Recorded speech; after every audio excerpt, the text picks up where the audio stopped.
matière de coopération entre la Guinée et la Chine. Le président de la République a fait cette visite en Chine. L'accueil qui lui a été réservé et les grands contacts qu'il a eu avec les milieux d'affaires chinois ont donné de l'espoir aux Guinéens quant à la possibilité enfin de pouvoir travailler ensemble pour, dans le cadre d'un partenariat mutuellement avantageux, accroître le volume des investissements de la Chine en Guinée, exploiter encore nos ressources au bénéfice des deux pays. La Guinée a beaucoup de perspectives en termes de développement, perspectives qui méritent qu'on s'y arrête. Alors, comme l'a dit déjà le ministre du Plan, nous sommes en train d'élaborer un programme d'investissement public et très certainement, avec le travail que vous ferez avec ce ministre, nous allons aller dans le fond des choses. Mais laissez-moi vous rassurer que le gouvernement est engagé à travailler avec, n'est-ce pas, la Banque de développement de Chine, avec les autres partenaires, pour faire tous les investissements tels que, n'est-ce pas, les présidents des deux pays se sont engagés à le faire. Nous avons beaucoup de besoins. L'institution est déjà mobilisée pour apprécier et approfondir toutes les questions relatives à cette requête de financement. Nous vous l'avons dit dans nos précédentes éditions d'information, la première dame de la République est rentrée du Hajj 2011. Guéné Kaba Kandé, en compagnie de ses co-religionnaires, accomplit le 5e pilier de l'islam. Avec l'ambassadeur de Guinée en Arabie Saoudite, il a visité tous les sites religieux. Adama Magasouba. À l'image de ses co-religionnaires, la première dame de la République s'est acquittée du 5e pilier de l'islam. Après un séjour à Jeddah, Mme Kondé Guéné Kaba s'est rendue à Médine pour les salutations de la Sunna au prophète Mahomet, paix et salut sur lui. Mme Kondé Guéné Kaba est donc arrivée en Arabie Saoudite sur invitation du roi Abdallah Ben Abdel Aziz. À Médine, elle a commencé sa visite par Uhud, lieu de bataille du prophète Mahomet, paix et salut sur lui, et le cimetière où reposent certains de ses compagnons ainsi que son oncle Hamza. La première dame de la République, en compagnie de l'ambassadeur de Guinée en Arabie Saoudite, Mahmoud Nabanéou Chérif, et du ministre de la Coopération, Dr Moustapha Koutoubou Sano, s'est rendue à la mosquée Kiblataini, mosquée à 2 directions où le prophète dirigeait la prière vers Jérusalem. C'est à partir de cette mosquée que l'ange Gabriel lui est apparu en lui demandant de diriger désormais la prière vers la Kaaba, nous a-t-on dit. La première mosquée de la religion musulmane située à Kouba a aussi reçu la visite de la première dame de la République et sa suite. Madame Guéné Kaba Kondé s'est aussi rendue sur la tombe de Mahomet, paix et salut sur lui, pour des prières et des invocations. C'est à la grande mosquée de Médine que Madame Kondé a achevé son périple dans cette ville sainte. De Médine, Madame et son équipe s'est rendue à Makka. Le jeudi 3 novembre 2011, tous les pèlerins ont convergé vers Mina, site situé à 7 km de Makka. Là, chacun installé sur des matelas de 50 cm de large sur 2 mètres pour un séjour de 5 jours pendant lesquels des prières et des invocations sont dites. Le samedi 5 novembre 2011, les pèlerins ont pris la route pour Arafat. La première dame, en compagnie des hôtes du roi Abdelaziz El Saoud, ont prié à Marassine Maliki avec le protocole royal, juste à proximité de la mosquée de Namira, où elle a accompli le 5e pilier de l'islam, c'est-à-dire le Hajj, qui se tient une fois par an sur cette terre sainte. Les musulmans pèlerins du monde et ceux de Guinée présents en ces lieux ont prié la grâce divine pour la paix, l'unité et la concordance. À cause des exigences protocolaires, c'est seulement le samedi 12 novembre 2011 que Haga Guéné Kaba Kondé a pu rencontrer les pèlerins guinéens à Chabamir, au bâtiment administratif qui habite les officiels de notre pays, ici à Makka. Objectif, s'enquérir de leurs nouvelles, les féliciter pour avoir accompli le 5e pilier de l'islam et partager quelques moments de convivialité avec ses compatriotes. À l'occasion, le collège des imams, avec à sa tête le secrétaire général aux affaires religieuses, El Hadj Abdoulaye Gassi, a organisé une lecture du Saint-Coran en l'honneur de la première dame pour la prospérité de notre Guinée et le succès du professeur Alpha Condé, chef de l'État.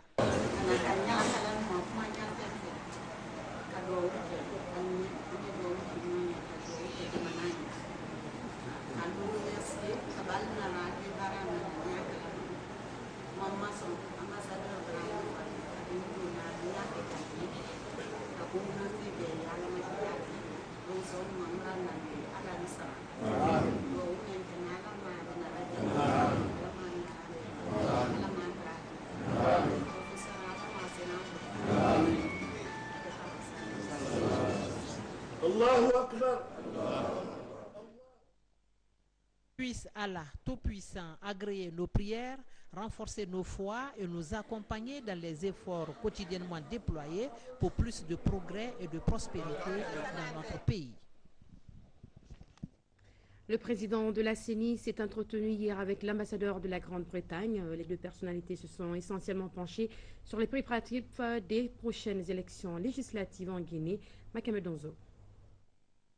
L'ambassadeur de la Grande-Bretagne a eu récemment une rencontre avec le président de la CENI. Le diplomate anglais est venu comprendre le fonctionnement de cette institution. Au cours de l'entretien, Luceni Camara a expliqué au diplomate anglais le travail abattu par la CENI depuis sa création, tout en soulignant les difficultés rencontrées tout au long du processus électoral, notamment les ratés enregistrés pendant l'enrôlement, la distribution des cartes électeurs, la centralisation des résultats. Ensuite, il a été informé des périodes réglementaires prévues dans la loi électorale en vigueur dans notre pays. Je suis là pour rencontrer M. Camara, président de la CENI, un des acteurs dans le processus des élections législatives. Et la tenue des élections législatives sera un jalon dans la transition démocratique dans ce pays. À mon avis, pour réussir ces élections, il faut des consultations intenses parmi toutes les parties prenantes pour parvenir à un consensus. Et seul un tel consensus peut permettre la tenue des élections législatives libres et justes et transparentes dans une atmosphère calme. Et ça peut faciliter, à mon avis, la réconciliation nationale en Guinée, ce qui est très important pour mon pays, ainsi que la croissance économique. Le représentant de l'UNFPA était aussi chez le ministre de la Coopération. Au menu de la rencontre, le programme de recensement général de la population et la santé maternelle et infantile. Ramatoulaye Touré, reportage. Les échanges ont essentiellement porté sur le recensement général de la population qui est un programme urgent du gouvernement. L'UNFPA compte intervenir aussi dans le secteur de la santé maternelle et infantile afin d'accompagner le pays dans l'exécution de son programme de coopération avec le système des Nations Unies. Il s'agissait essentiellement de faire une visite de courtoisie au ministre de la Coopération et également de porter à la connaissance du ministre que l'UNFPA et le gouvernement guinéen commencent le processus d'élaboration du 7e programme de pays, de la 7e programme de coopération entre l'UNFPA et la Guinée. Ce programme va couvrir la période qui va de 2013 à 2017. C'est un exercice qui est conjoint entre le gouvernement et l'UNFPA et dans lequel les cadres de la nation ont un rôle crucial à jouer. Donc, je suis venu solliciter les conseils des ministres, les orientations des ministres pour la direction à suivre, tout en poursuivant les discussions avec les techniciens, afin qu'on ait un 7e programme qui soit un programme de qualité. Une occasion mise à profit par le ministre de la Coopération internationale pour saluer les efforts inlassables du Fonds des Nations Unies pour la population pour l'assistance qu'elle ne cesse d'apporter au gouvernement guinéen afin d'atteindre les objectifs du millénaire pour le développement OMD. Ouverture cette semaine à Conakry de la première session du comité technique de coordination du ministère de la Santé et de l'Hygiène publique, qui, vous le savez, est considérée comme la plus grande instance du département en termes de réflexion et d'échange entre les cadres de tous les niveaux de la pyramide sanitaire. La rencontre vise donc l'amélioration de la gouvernance dans le secteur. Le point avec Sorude Keira. Au nombre des rencontres régulières du ministère de la Santé et de l'Hygiène publique, celle-ci a le mérite de mettre autour de la même table l'ensemble des acteurs du niveau central et déconcentré et les partenaires du secteur. Le comité technique de coordination du département CTC entend mettre cette rencontre à profit pour atteindre des objectifs précis. Passer en revue les acquis et les insuffisances de la mise en œuvre de la politique sanitaire, discuter et adopter les plans d'action des services pour le dernier trimestre de l'année 2011. Discuter des rapports des directions régionales de la santé et de l'exécution du budget 2011 et de la préparation du budget 2012. Procéder enfin à l'examen du niveau de la mise en œuvre de la décentralisation des PTA par les régions sanitaires, de la mise en œuvre des financements du Fonds mondial. Pendant cette session du CTC, il s'agira fondamentalement de la mise en œuvre d'une nouvelle politique aux différents niveaux de la pyramide sanitaire en vue d'identifier les contraintes pour l'atteinte des principaux objectifs. Nous aurons à plancher sur les différents indicateurs de résultats au niveau de la vaccination, au niveau des hôpitaux, les résultats au niveau des hôpitaux, au niveau de l'approvisionnement en médicaments, au niveau de la gratuité des soins obstétricaux. Car comme vous le savez, depuis quelques années, les soins obstétricaux sont gratuit. C'est gratuit et la mesure a été appliquée dans nos régions respectives. On ne revient pas dessus. Seulement, nous avons sollicité qu'au niveau de la PCG, une disponibilisation des médicaments pour nous permettre, n'est-ce pas, d'alléger les charges. Nous allons collecter les synthèses de tout ce qui a été discuté sur le terrain pour que ça puisse être versé à l'élaboration de la nouvelle politique de santé.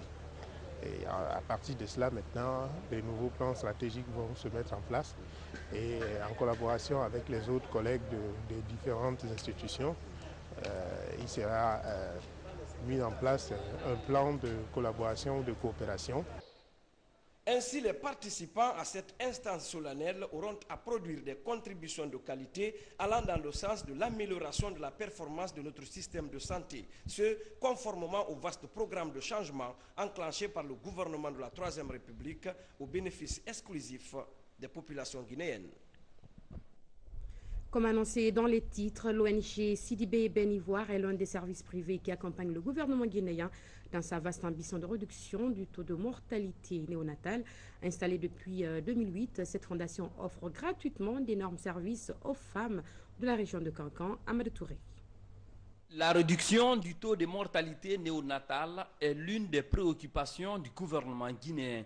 Avec plus de 4000 décès par an, la Guinée se présente sur la liste des pays de la sous-région victimes du décès maternel. Offrir un meilleur espoir aux femmes est l'un des objectifs partagés par l'État et des organismes non étatiques.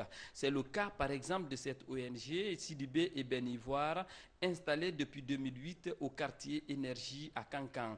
Elle est spécialisée en gynécologie obstétricale, sexologie, chirurgie gynécologique et en cédologie. Ici, l'échographie est gratuite.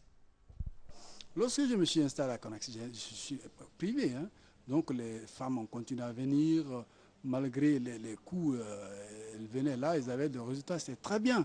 Donc, à la longue, moi aussi, je me suis investi, je voulais apporter quelque chose quand même à la population. Et depuis le Bamako en 2001, où on avait décidé de faire face à ce problème en Afrique, il y a eu des associations qui ont été créées à Bamako un peu partout. Moi aussi, j'en ai créé ici toujours pour pouvoir trouver des moyens afin que le coût pour les femmes baisse.